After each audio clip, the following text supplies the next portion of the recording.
Welcome to the Self-Funded with Spencer podcast. Healthcare is broken, and we aim to fix it one conversation at a time. Hello there, Spencer, your host. As always, good to hear from you, good to see you, nice to know you. Thanks for being here. I'm excited to share this conversation, and although I feel like I'm obligated, right, to say that every time, because I wouldn't be like, hey, this next conversation is not very good, skip it. No, but this one, I think, is one of the more interesting conversations I've had on all of the podcasts. Because my next guest, Randy Ryder, who is SVP for Hub International, a really large insurance agency, we had a really interesting way that we ran into each other, that we met, a happenstance meeting a couple years ago, really early on in the pandemic, that, you know, you look at it now and you go, that was a serendipitous occurrence. There were forces beyond our understanding moving on our behalves, and I don't know if I was placed there to meet him or he was placed there to meet me, or maybe it was a mutual thing. But you just look at that event and go, man, that's not chaos at work. That's not coincidence. And so when you start with the way that we ran into each other for the first time, you know, it makes for interesting conversation, and it makes for a comfort level that allows us to go below the surface of pleasantries and what do you do? How does this work? How did this work? No, we got deep into things like relationships, into our roles as fathers, again, as conversations about faith, things that I think resonate on a very human level. And yes, we talked insurance. Yes, we talked healthcare. Yes, we talked all of that. We even discussed his time as a hurdler in high school.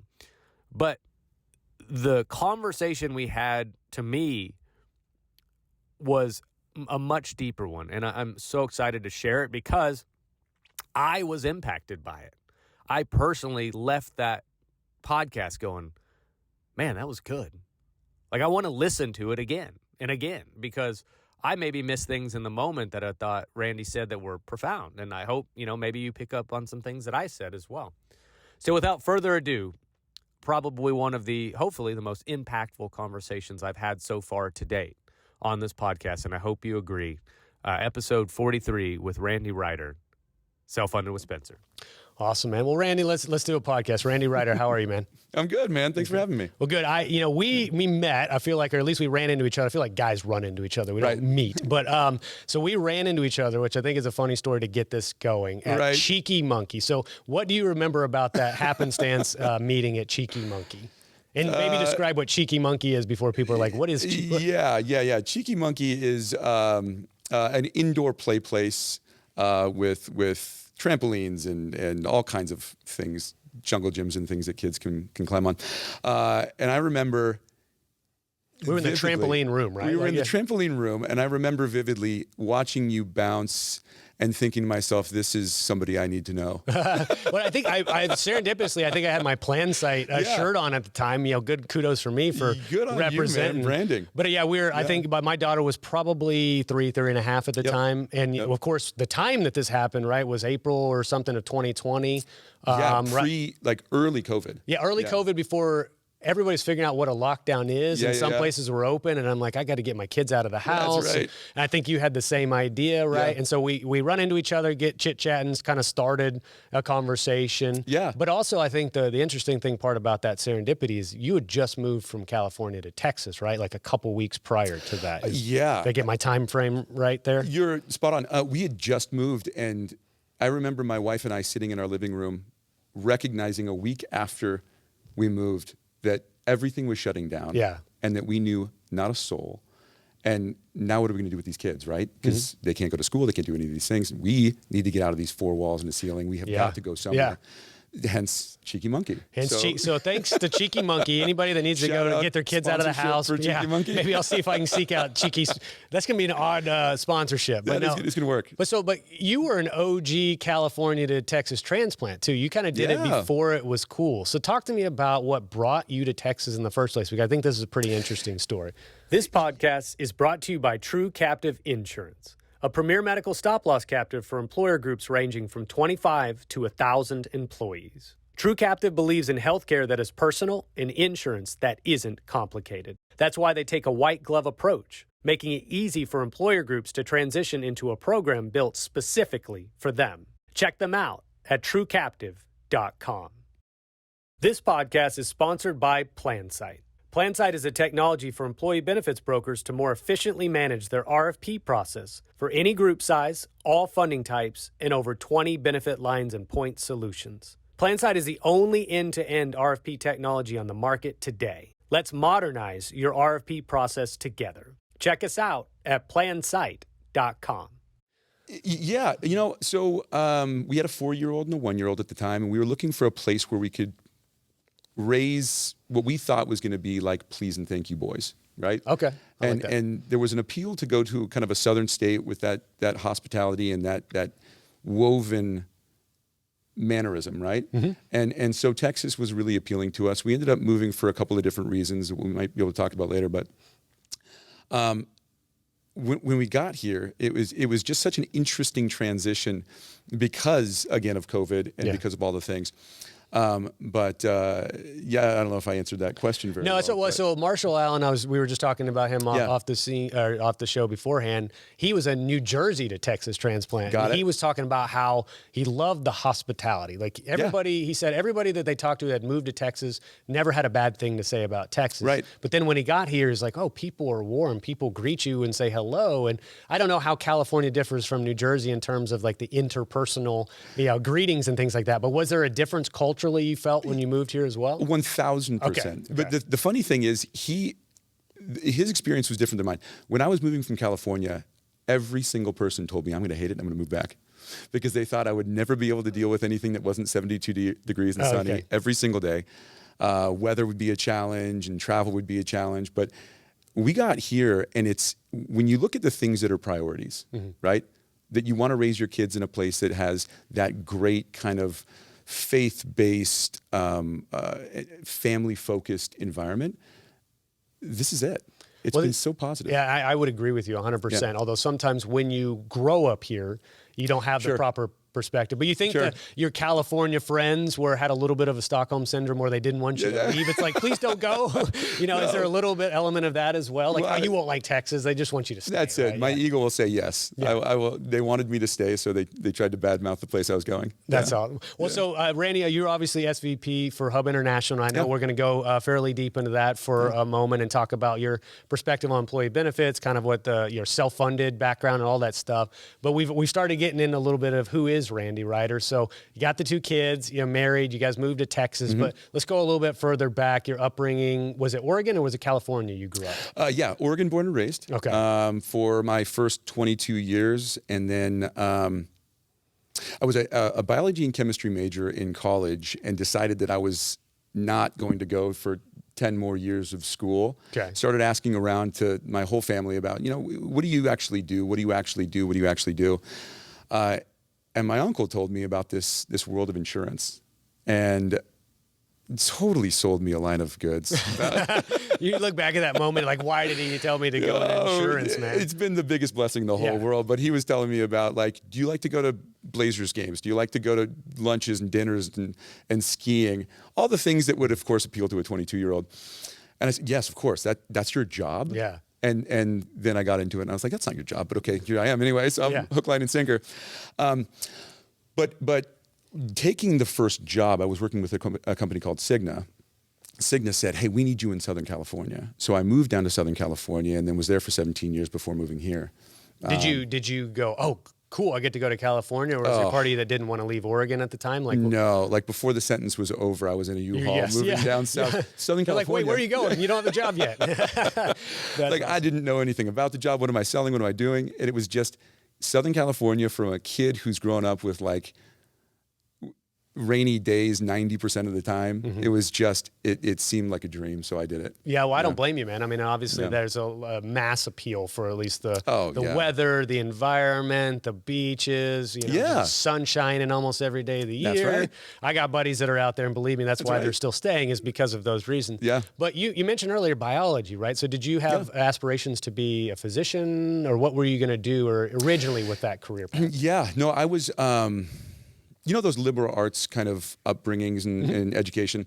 I was one of those kids who was never a great student, not a student who applied myself very well, but I would go through the liberal arts education. And one day they forced me into a class that I was just not interested in. Okay. And it was anatomy and physiology. And I sat down in this class just detesting the fact that I had to be there, opened the textbook, and was immediately engrossed in, this is fascinating stuff. Cool. Like the human body is incredible.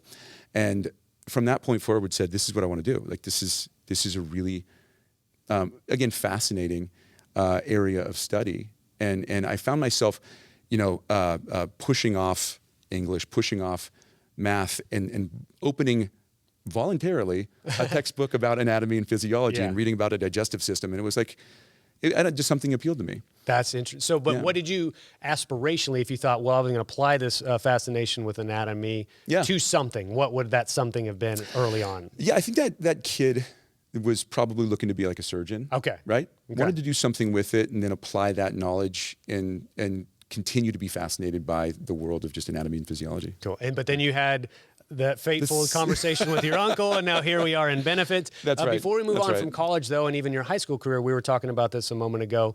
You were a pretty competitive hurdler, which I find fascinating that somebody, like, how do you discover hurdles is my jam, man. So tell me how you got into doing that and becoming pretty darn good at it, too. So I'll just stop on that. And the competitive thing, I think, is a subjective. I'll use that word. You clearly were competitive enough, right, to be a thing. Yes. But so hurtling, you're jumping over. How tall are these hurdles? What, 36 inches? Oh, man. I wish I remembered the height. It's waist high for sure. It's to your... Waist high for you. It's probably chest high for me.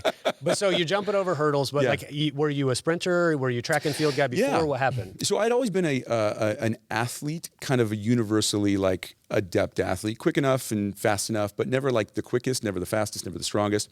So I wanted to be a sprinter because I think that's where all kids want to be, this like glorified sprinter. The fastest guy is the guy who gets like the cred. But I wasn't the fastest guy, and I knew that. So I remember standing in the middle of this track on a football field, and I spin a 360, and I'm looking at all of the different events, thinking to myself, where am I going to get my 4-year letter, right? Where am I going to be the guy who shines? And I looked at a bunch of things. I looked at high jump. Nah, it's not me. I looked at like discus and shot put. No, it's definitely not me. And I'm looking at all these things. Long distance, no way. Okay. But I looked over and there was this guy hurdling. And he was one guy hurdling. And I thought, well, if I can just be competitive with that guy. I was like, if I can beat that one guy, right? If I can just be second, I'll probably get a letter, right? Yeah. They just need somebody. So I start hurdling because it was the path of least resistance, or it was the smallest pond and that could be the biggest fish. Whatever the thought process was, I was just looking for it. How old were you at this time? Were you freshman? Freshman. Okay. Yeah, so I'm a freshman in high school. And I started doing it, and I developed a little bit of aptitude to it. And I was like, okay, right? Still 5-stepping, and that's not a great thing to do in hurdles. Until, later on in that same season, that freshman season, I ended up doing what we call 3-stepping. Yeah, explain that to me, because we were talking about that, and I get it, right? You're taking 3 steps in between hurdles, but you're saying that's the most efficient or ideal way to run the hurdles, right? Yeah, if you could coach somebody and say, like, the fastest way between the starting line and the finish line and these hurdles is to 3-step between the hurdles, that's what you would want to do. Okay. And it just puts you on a cadence that makes sense, and it allows you to be fast and be powerful in those things. So I kind of naturally or accidentally or whatever happened, I end up 3-stepping in one of our final races that year. And then the next year, after that first gentleman had graduated and then I was the only kind of hurdler, I kind of accidentally did it again and broke the school record. And it was a younger school, so it's not like that impressive. But it was like, oh, maybe there's something here. Yeah. And it was one of those early moments of success in life where you start to go, what if I doubled down on this thing? Yeah. Right? Like, what if instead of just doing it, like I really dedicated myself and started running in the off season and like got a hurdle that I could practice with at home. So I stole a hurdle from the high school. Cat's out of the bag now for the 75 people that are going to listen to this, man. That's right. Yeah. Well, 25 years later, I think the statute of limitations is gone, good. so I'm good. Or I'll just send them a couple of bucks for it. But so I started dedicating myself to it, and then found that the dedication to the thing that I could potentially be good at really reaped rewards. And then I was fortunate enough to be one of the fastest kids in the state doing this thing. And that was it. Yeah. Well, I'm glad you brought that up, man, because I had a very similar experience in my trajectory in soccer. Yeah. So that notion of doubling down. I was okay my freshman year, JV guy, but was starting on JV, but pretty big school, but JV, okay. Sophomore year, I make varsity. Yeah. And I'm going, oh, I made it. Yeah. I'm on varsity now. Right. But then about 8 games in, my coach is like, well, you're not playing. I'm going to put you back down on JV. And I had this moment like, oh my God, like I wasn't good enough. Right. And I always look back at that as a very pivotal moment in my career, but also you talked about having some success or deciding to double down. Yeah. There was a path that I go, well, I'm not good enough, so I'm just going to kind of give up and let this thing play out. Or I made it there. I had a taste of what varsity and lettering was like, but I wasn't good enough at the time. Yeah. I'm not done, right? I'm a sophomore at this time. So after practice every day, I'm at home practicing by myself. Junior year, I make the team. I'm captain. Senior year, I'm like district MVP and captain, and then go home and play college. Right. But there was a moment in my career that I could have. It was a fork, right? And if I had gone the other path, soccer would have been nothing in my life like it was today. But really what it was is you have a little taste of success and go, I want to be there. And the only thing that separated me from being there was the level of effort I put in. And so that was a very powerful life lesson for me as a young man. Yeah. And how many times in your life do you have that potential moment where it's between failure? It's defining it as opportunity as opposed to failure, right? And then deciding that there's more, there's a ... after that as opposed to a period. Yeah. Right? I like that, man. Yeah, that's really good. It's just interesting. I think that our lives are peppered with these opportunities constantly, and that we have the ability to define it how we want to define it. Well, and that's what most people quit right before they get there, right? We were talking off camera about some of my on camera, acting background and stand-up background. I want to see some video clips. Oh man, they're buried somewhere intentionally. But I did decide to quit those because they didn't serve me for what I wanted to accomplish in life. But I look back, right? I put 5 years in of each of them, and it usually takes more like 10 years before people really get going. So I decided to stop, but they say, and my acting coach would always tell me that, it's like most people quit just as they're on the cusp of actually a breakthrough, right? And so I've applied that to other elements of my life that I actually do want to endeavor to stick with for my life. Yeah. But knowing just that most of the people that give up, they give up as they're on the cusp of something, right? And so if you have that perspective, that helps you persevere over some of the initial failures, the early failures, or as it gets hard to overcome that first obstacle that you meet, right? Yeah, 100%. And the other element of that we talked about this a little bit before, but the failures, or the perceived failures, if you want to call them that, laid a foundation for who you are today. And so the things that we consider to be failures, and sometimes maybe look back on and say, that was a negative thing in my life, maybe viscerally I have a negative association with it.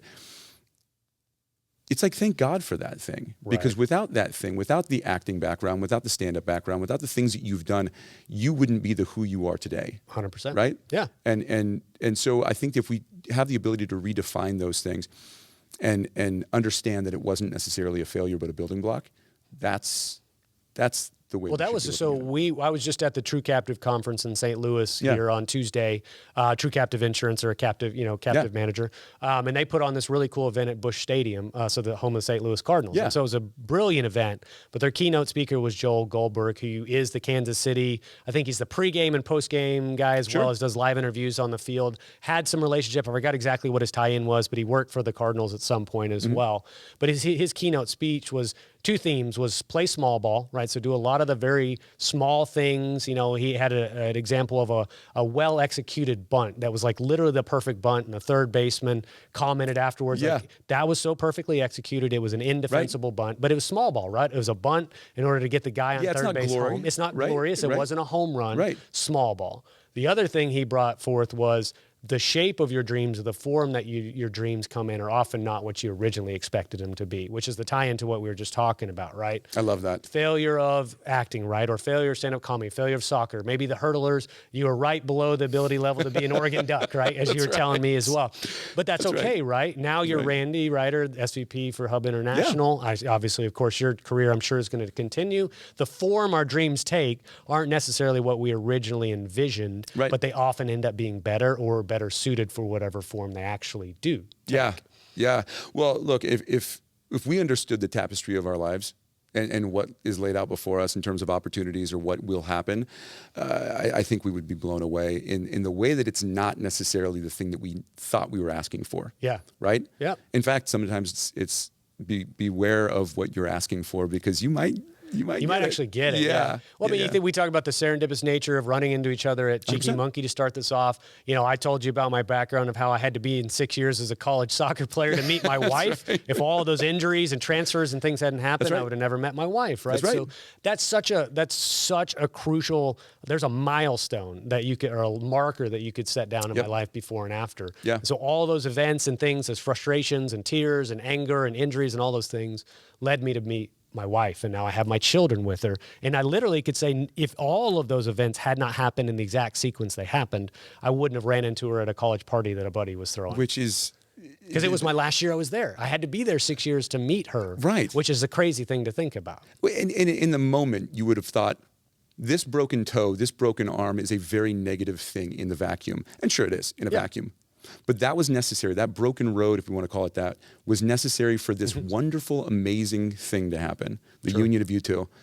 Then, again, we redefine it as something that was necessary and good. Well, it just gives you perspective, right? Because every time something like that happens, you feel like, oh, this is the end, or, you know, I didn't get the thing I wanted, right? But that's when you start going, well, there's a lot more forces outside of my own control that I don't understand. Right. And if I try to seek to control the outcome all the time, I'm going to be frustrated because it's never exactly what I personally envisioned. Right. So that also was a teaching lesson for me, even going through college and to meet my wife. Like, there was a period where I didn't really have a girlfriend and wanted one, and I was like, going, what's going on? Why am I not meeting the right girl? Right. I relinquished the need for that at one moment and go, okay, well, whatever is going to happen has happened. Yeah. And the silly thing is, like, it happened like 10 days. It happened. Actually, it was a week after. I mean, and that sounds like, oh, that's narrative, and you're making that up. And it was a week after I made that decision. That's right. I met Courtney at a party. It's like you manifested a future by releasing this thing that you were gripping. Yeah.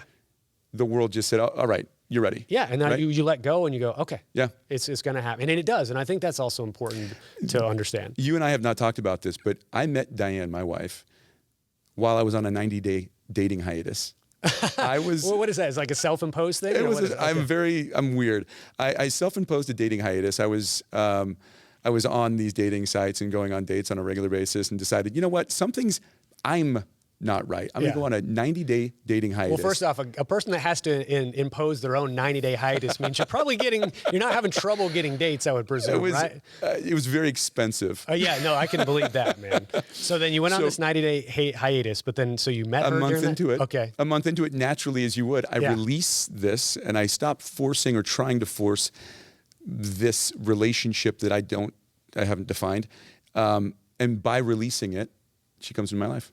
That's so funny, man. Because you released probably whether the intentions were different or whether you were dating for other reasons that weren't, I need the person that's going to be with me for the rest of my life. Right? Yes. You change your perspective of maybe the type of person you go after, or maybe the things that intrigue you are a little bit different about the one versus one of many, right? And so that's awesome. I'm sure she knows the story, right? I mean, she knows the story. And does she give you a hard time still, like, about it? This is why I'm weird. She would tell you today that she had to wait 60 days because I was not going to relinquish my 90 days. You actually did it. You kept your promise. I love that, man.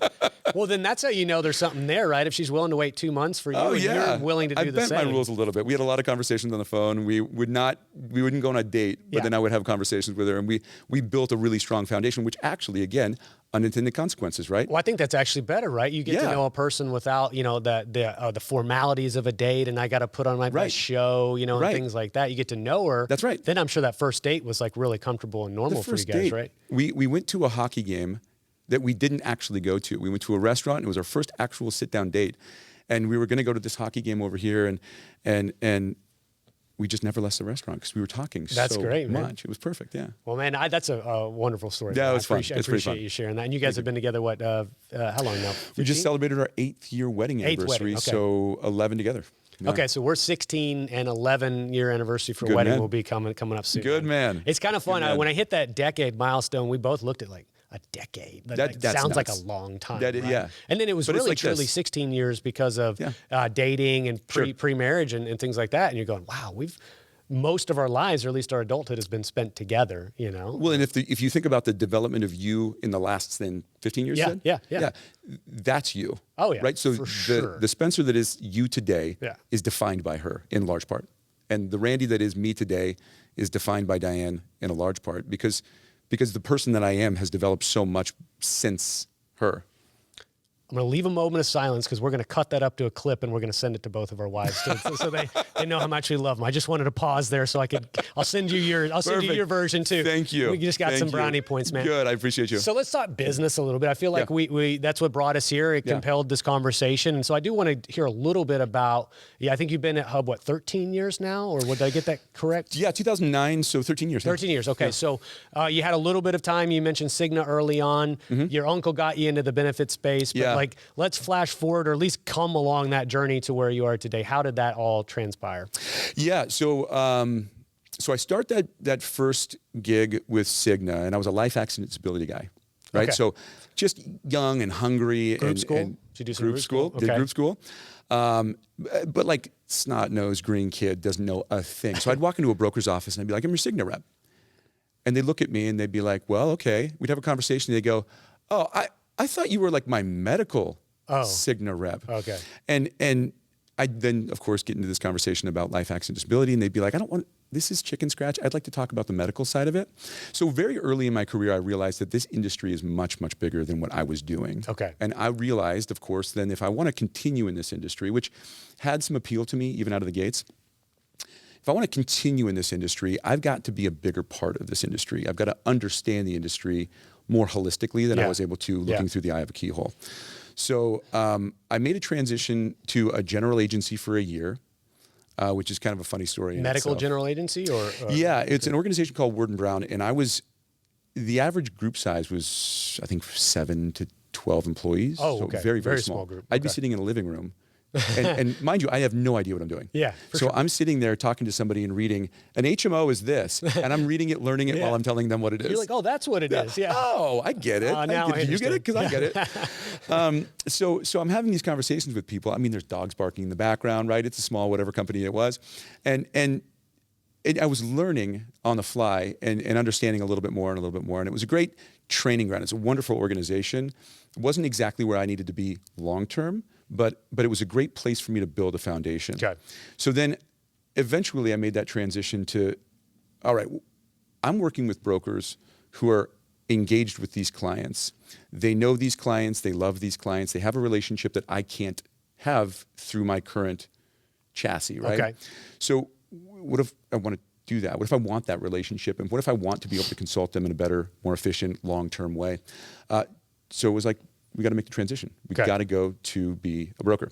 And it was just a serendipitous kind of a thing, right? The law of unintended consequences. But accidentally, I made a transition at a point in my career where it was possible, right? I was young enough, but I was old enough. Mm-hmm. I was making enough, but wasn't making too much, right? Because that transition to being a broker is like feast or famine for the first few years. Is it? Okay. Yeah. And so then I did it. And fortunately for me, had enough famine that I was hungry and I was really I was driving this thing.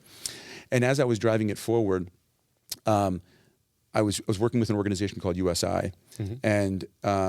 and started to have some success. Yeah, who's that? Who's that? Those are obviously I joke because people in the industry, USI is you have the same stature, right, of a Hub International. Yeah, absolutely. They're a big, great organization doing really great things, just different things, but great things. And had some success that allowed me to make a pivot and find my forever home in Hub International. So that led me to this little-known organization in California that had just made a big acquisition and tried to kind of make a splash through that acquisition. So I go and I start working for them, and it's been a blessed path since. Yeah, well, I mean, I love the fact that we all eventually find our home, right? Yeah. And so whether or not it's the name on the building that really matters or the culture of the organization or the people around that you work with, eventually you find the place that you just fit. And it's hard, it's sometimes intangible to describe why you fit. Right. You just fit, right? So do you have 100%. That? Yeah, I guess you have that feeling, right? But can I go back in time? Because you mentioned something that I thought was kind of fascinating. I always try to tailor this somewhat to people that are newer to the industry or getting started or have an interest, right? So that young green guy in group group school that was attracted early on to, even though it wasn't medical and you found out pretty quickly, I need to know medical. Yeah. Maybe some advice for somebody that's hungry, that's a young rep, or how to get started, or how to get over some of the initial humps and, get yourself kind of some traction in an industry there's a lot of high turnover. It's hard. It's a volume game sometimes. So what would be some things that you would give as advice for a young person? Well, the advice that I can give probably is the advice that I got.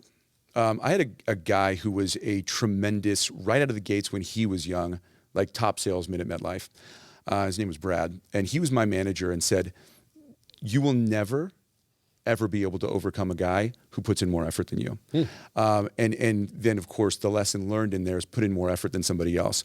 And he said, the hours that you work have to balance out. They have to pay you somehow. You have to be paid in success, financial accolades, whatever that is. You have to be paid in some way. The universe has balance. So dedicate yourself to this career. The analogy he used is he said, you're a rocket ship on a launch pad. And initially... Because he saw something in you that suggested you had some potential? Is that why or is he just motivating? This is probably the thing he gave to everybody. Like everybody, he said, you're a rocket ship. Yeah. But you're a rocket ship on a launch pad in the way that you've got to put full gas in, right? You've got to burn a lot of fuel right now to get off this launch pad. And then eventually you'll start to gain acceleration and gain speed as you exit the gravitational pull. Atmosphere, right? Yeah. And he said, eventually you can take your foot off the throttle and you will continue going at the same speed because of all the effort you put in before. The kind of side lesson there is, but what about the person who puts in half effort and burns a bunch of fuel but never gets off the launch pad? Right? The goal is to get off the launch pad, is to get out into space. And that's my lesson to anybody. And when we hire people and they're wondering, how do I do this? How do I be successful? Put in hours that you don't need to put in, right? Yep. Make your Monday night your night where you just stay up really, really late and you dedicate yourself to what this week's going to look like, what last week looked like, what kinds of things can I be doing? Because when you get past the I have to do this and you get into the I can do this, there's a lot of magic in that can. Well, and then it becomes habitual, right? There was a gentleman on, Jorge Arzate, he started Machina Benefits, which is a boutique TPA out of Austin and Tulsa. He talked to me, and I don't know if this made the podcast or it was before the show, but it was a great piece of advice, and if I did cut it, it wasn't intentionally, but he said that there's a point where the discipline forms a habit, and you don't have to be a disciplined person all the time because it becomes habitual. I think that's kind of what you're describing is as you get off the ground and it becomes part of who you are, it becomes habitual, and unless I have to do it's more of just who I am. And it's just part of my, part of my daily life, right? Yeah. But I do think it's important, right? And you and I are about the same age, right? You get to a point where you don't have to be pedal to the metal all the time because it was before for a very long time. And now it doesn't mean you let off the gas, but you're just not hammering it all the time like you felt you had to earlier on. Yeah. Or yes, that. And I think there's also then a natural mastery, right? You're never master, but there's always this kind of gradual growth in shorthand in your process and the ability to do something that used to take you 10 hours in one, right? So it's not taking your foot off the gas in terms of the productivity. It's maybe taking your foot off the gas in terms of the effort needed to get that same productivity. Well, and fair enough, right? I mean, like you could have the most horsepower in a car, right? But if you don't know how to control it, you don't know the right way to launch and all these things. But there is a point where just the efficiency of how you operate makes you that subtle difference in what your competitors are doing. Yeah. But you triggered something, a thought that I hadn't had in a while. There was a guy I played with in college, an English guy named Chris Greatwich, and that level of effort that you were describing. He said that, I want to paraphrase what he said, but it was something to the effect that if you don't put in the work today, somebody else is. And the moment that 100%. You meet him on the field, that guy is going to beat you. You'll recognize it. You'll recognize it because that guy has put in the hours, or gal, right, that has put in the hours that you slacked off early on, right? And that is that very small thing that separates the great from the very good, or the elite from the great. It's just that little extra. It's a 1/10 of a percent. Yeah, it really is. It's a half of a step in soccer. It's the ability to understand that one little thing. And the interesting part about that is there's nothing, he wasn't gifted, in their example, he wasn't gifted with something that you didn't also have. He just chose to do something different than you did. So everybody has that ability to go and put in that extra effort. Whether they do or not is up to them. And then the outcomes naturally have to Like you said, there's a balance or there's an order of things, right? And That's again, right. the success may be not exactly the form that you thought it was going to be in, but the universe or life will reward you for that effort in some shape or fashion. Yep. So, we're getting into Hub, right? Obviously, you've had some success there, the last 13 years or so. I know you've got some balance between California and Texas still, but where did the self-funded education come in? When did you discover, because you started down this path, I want to learn medical, but clearly at some point self-funding became introduced to you. So what was that inception like? It's a good question. It's funny. So I got into the medical world. Obviously, I got into the insurance consulting world, and we were having conversations with our clients and growing this book of business. And then, of course, through renewal cycles, you start to kind of see patterns, right? So we had, call it an entire book of business of fully insured clientele. And you start to see the pattern and the inevitable fully insured world that is either a merry-go-round or kind of a cruise to a dead end. Yeah. And I don't mean to be disparaging about fully insured. I think that there's a world that still needs that. There's a simple button, an easy button that some organizations are seeking. But what I saw and what drew me into the world of self-funding was almost necessity. We were going through these renewal cycles with these clients, and the answer was always the same thing with fully insured. The renewal's too high. We've got to offset this renewal by doing something that is counterproductive to what we're trying to do, right? Okay. And if you'll indulge me here, we're in benefits, the universe of benefits, we're trying to attract and retain people. In a fully insured world, the almost only mechanism you have to offset costs is to do something that then is discouraging to the person that we're trying to attract and retain. Yes. By increasing their copays, increasing their deductibles. So we're trying to attract and retain you, but here's my one lever, is bad for you. And that didn't seem like a good solution. And also it seemed like a solution that was eventually going to run to an end. You can only increase your copays and deductibles and coinsurance so high. And they tried to reposition it as consumer-based healthcare. I know. But what it really means is you now take on more of the burden of cost. That's really exactly means. right. It's just recanned in a better, probably PR, right? Yeah. So there's a better way. There's got to be a better way, right? How do I get my clients off their heels, waiting for a renewal that they don't know is going to happen? They don't know what it's going to be. Yeah. And then responding to this gigantic bottom line expense as a victim, right? And then pivoting left or right, episodically saying, I didn't know this was going to be 20% or 15% or 12%, either which is intolerable. How do I do something here? And again, the answer is only one thing, really. Change carrier, which there's only so many, or increase deductibles, increase copays. So what's a better way to do this? And the world of self-funding started to be that answer. Okay. Right? So was there a formal introduction to that? Or, did somebody take you under the wing and say, Randy, this is what self-funding is? There's a discovery process, right, for most people, but sometimes it's accidental. Sometimes somebody shows you. I had it shown to me. Right. But how did you get introduced to it? I was, this is funny.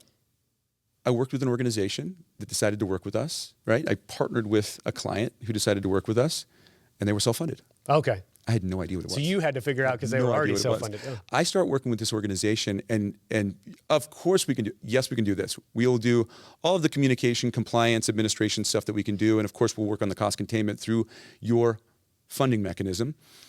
Oh man, what's this funding mechanism? Right? What are we doing? Okay, there's stop loss and there's not good. Okay, I get this. And so in the same way that that kid was sitting in a living room going, this is what an HMO is, it was me going, all right, so we can pull this lever. Oh, we can do this thing.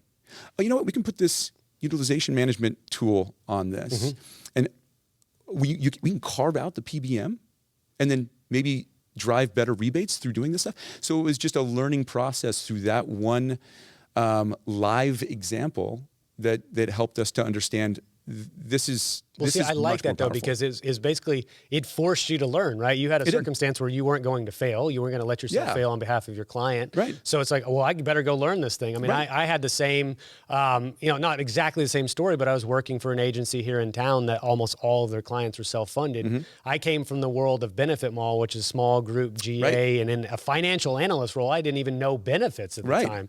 But I could know enough to be dangerous. I obviously had the financial acumen. And they're like, okay, well, you're going to be doing all the self-insured reporting, right? So you're going to be doing all the monthly aggregate and stop you're like, loss what's self-insured reporting? You're like, okay, I understand Excel, I believe. And so over the course of probably about 3 months, of course, I had support, and they didn't just leave me on an island. But it's like, okay, now I'm the guy responsible for all the financials around self-funding. If I don't understand what self-funding is, or I don't understand how stop loss interacts with being self-funded, so that I can accurately report some company's financials and they make decisions off of. Right. I'm in a really difficult spot. It's a huge responsibility. Yeah. I remember there's still anxiety that comes up viscerally, I get it. trying to be accurate, right? But then I was forced to learn, and I'm so glad the life introduced an opportunity for growth to me, right? But it made me learn it, right? There was no, I never thought about, well, if I don't learn this, I fail and get another job. No, I'm just going to go learn this. I voraciously read these biographies and these autobiographies of people who have done really, really impressive things in their lives. And there's a common theme, I feel like, in almost all of them, where it's this fearlessness about the unknown, right? They step forward into something that they don't know, and embracing that, they learn and grow and become successful because they didn't allow this natural, I think, human response that is, I don't know it, so the answer is no. They just went forward into it. And that's kind of what you're talking about, what I was talking about. It's, I'm going to figure this out. Like, look, I consider myself to be a moderately intelligent person. I know I'm surrounded by very, very intelligent people in my organization. If somebody else can figure this out, we can figure this out. This can't be rocket science. So let's get it. Let's go do this. Well, see, for me, now I'm a transition. I'm a software salesman now, which is bizarre because I have no software background. I've never been a developer. I didn't even know. We talked about entrepreneurs need to be kind of naive in what they get into. If you don't know the reality of the world, maybe you never actually step into it in the first place. So I come over, and I understand stop loss and self-funding. They're hiring me to make sure the RFP software can manage that fluid process. But at the end of the day, I'm a software salesman, which is totally different. And now, flash forward 3 years, I'm very comfortable in my skin doing this. Another opportunity for growth that's forced growth. So I like that opportunity where you go, okay, I don't know this. But like you said, I'm moderately smart. I give myself at least that credit. Somebody else has done it before me. I can figure it out. When there's a will, there's a way. And then I'm learning software that literally was like brand new to the world. Like, I was like the guy that knew the only guy that knew the software in the world too. We talk about responsibility. Yeah, exactly. But those are fun, man, because every one of those opportunities is now, boom, the world opens up in a different direction that didn't exist before. I love that. And I like the notion of land and expand. So I landed in stop loss, expanded to self-funding. Now I'm in software.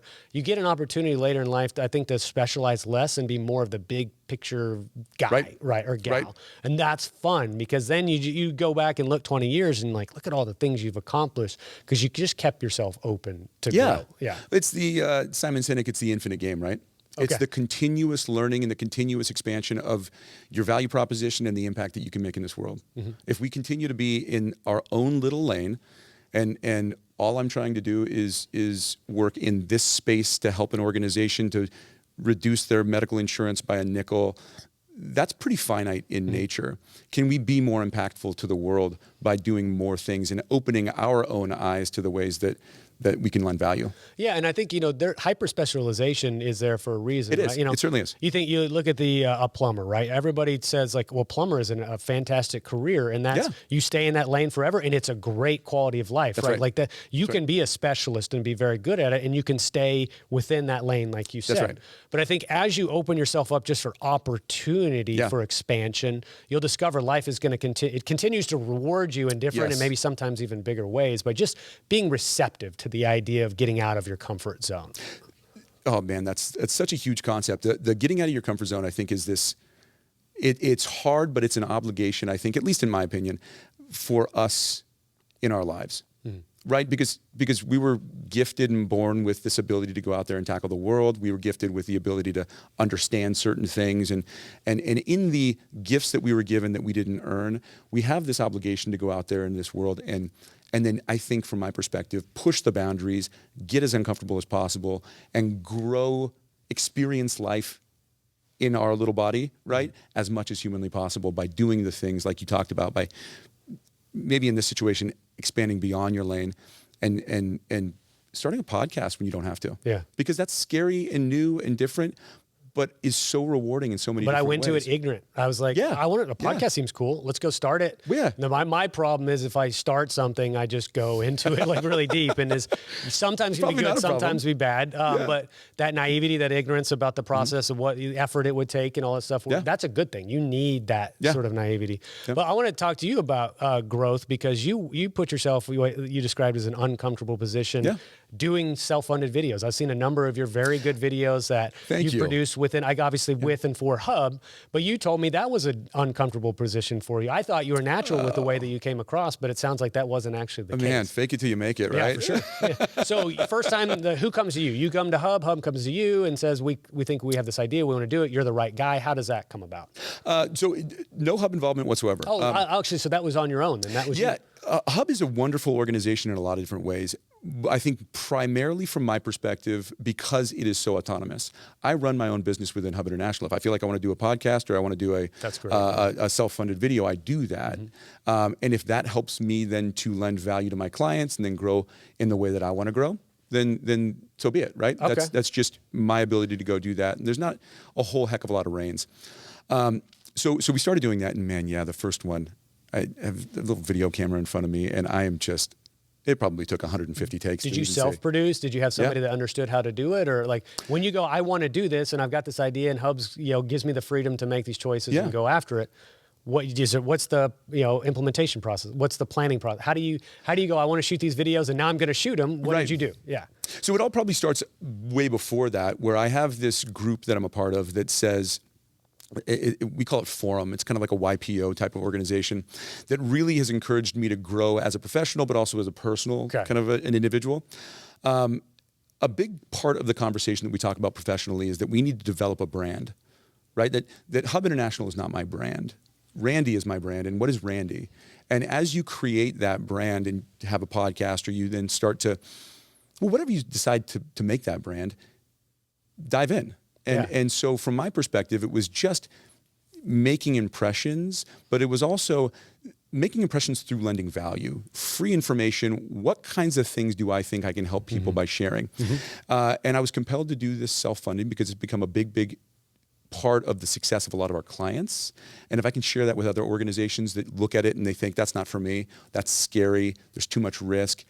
What if I could expose one organization or two organizations to understand that this is not scary, in fact, that this is maybe necessary, right? Well, and sometimes you need to pull it out of the sales conversation a little bit and make it somewhat of an objective, here's what it is. That's it. Yeah, I think I did something similar with stop loss videos, because it was like, here's objectively what stop loss is. Yes. This is not Spencer the Sun Life rep, because I was no longer in the case selling you stop loss for Sun Life. Right. It was Spencer just explaining objectively what stop loss was. That's right. And people gravitate towards that free and open sharing of knowledge, where Randy wasn't selling, I'm sorry, I'm using third person. Spencer and Randy. Randy wasn't selling self-funding to a particular prospect. You were just explaining the idea of self-funding to anybody that would listen, right? I mean, I think there's a freedom and there's a dropping of the defense mechanism for the audience when you take that approach. So how has it panned out? Like how many have we shot now? How many of those videos did you produce? We're probably at a dozen right now. Yeah, I'm sitting on one that we're going to be releasing here pretty darn soon with one of our internal RX consultants,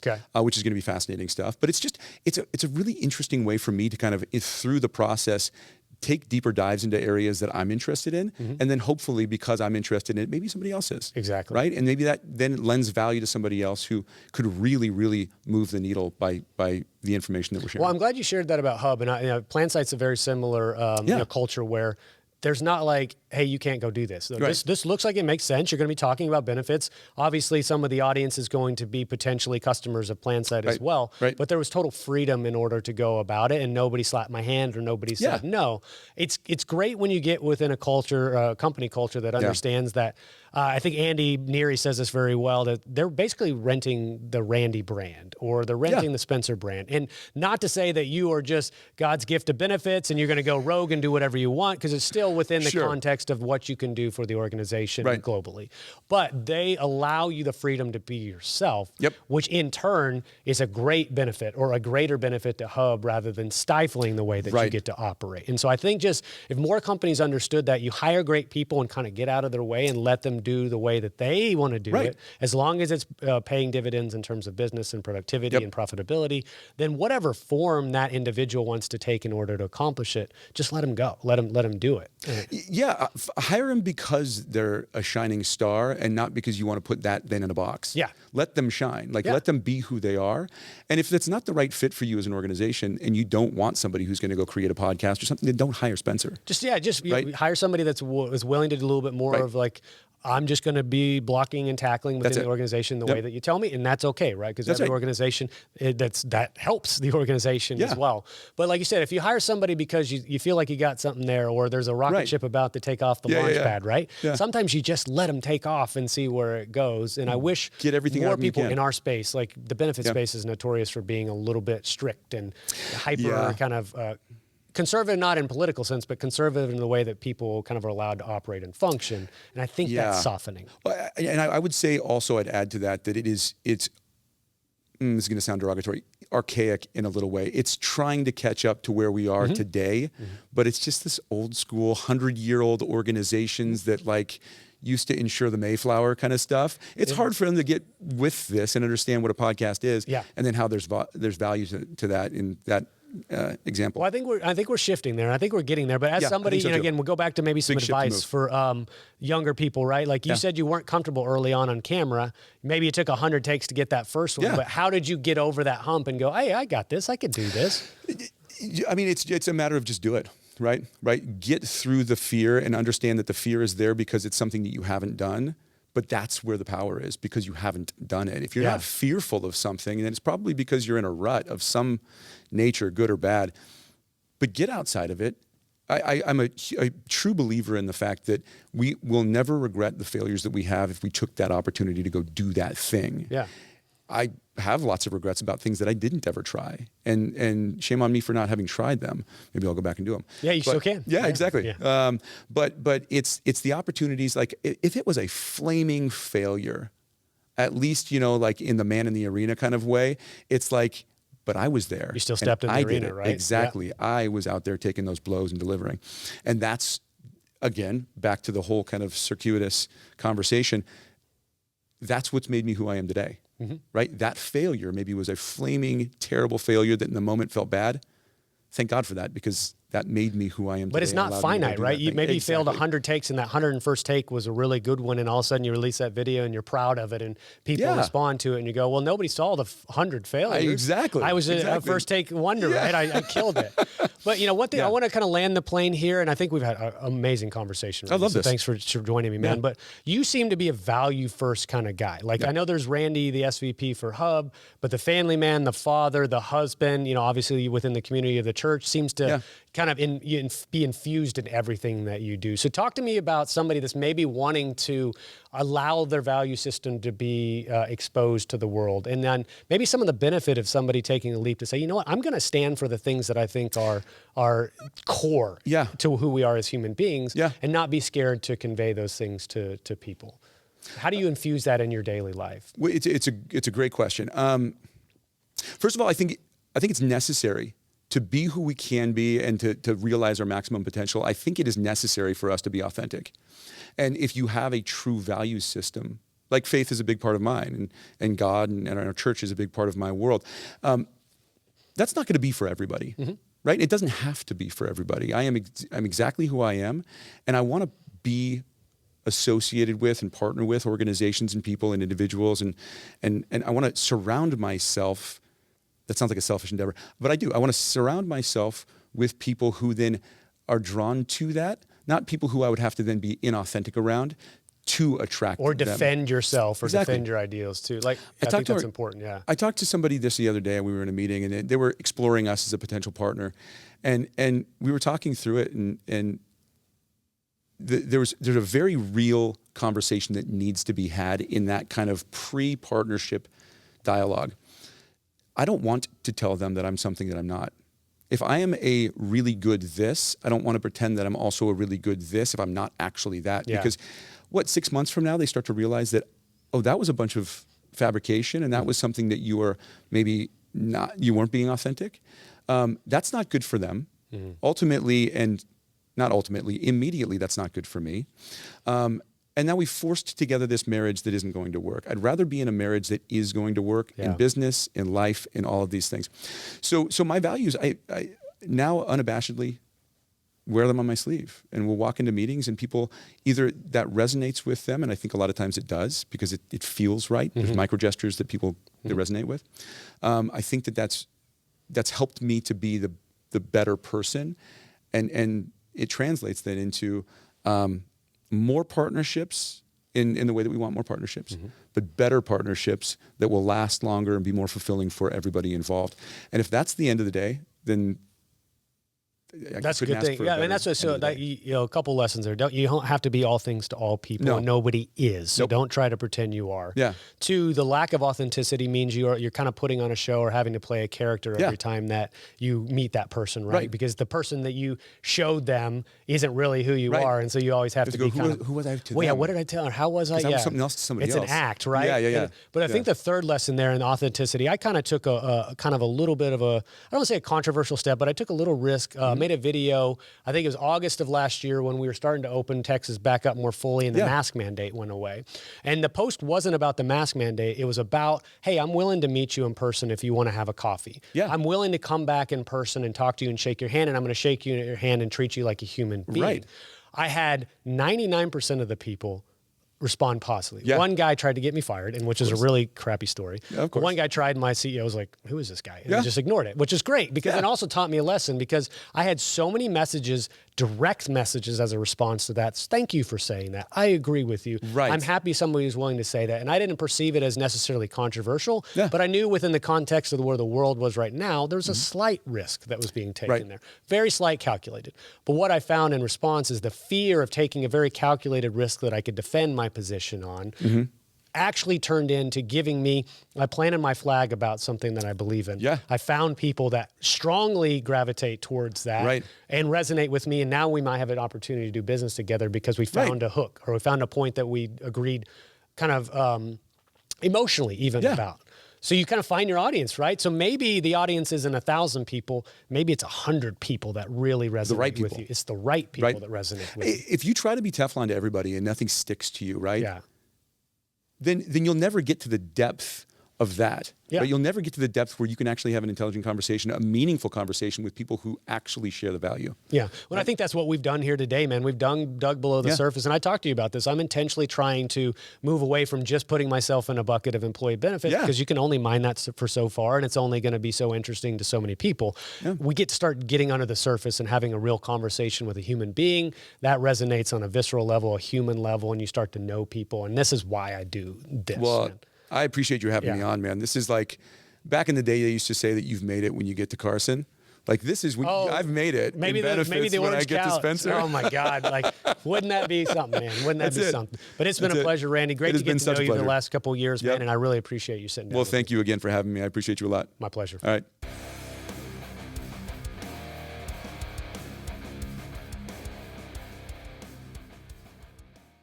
Thank you to our podcast sponsor, True Captive Insurance, a premier medical stop-loss captive for groups of 25 to 1,000. True Captive believes in healthcare that is personal and insurance that isn't complicated. Check them out at truecaptive.com.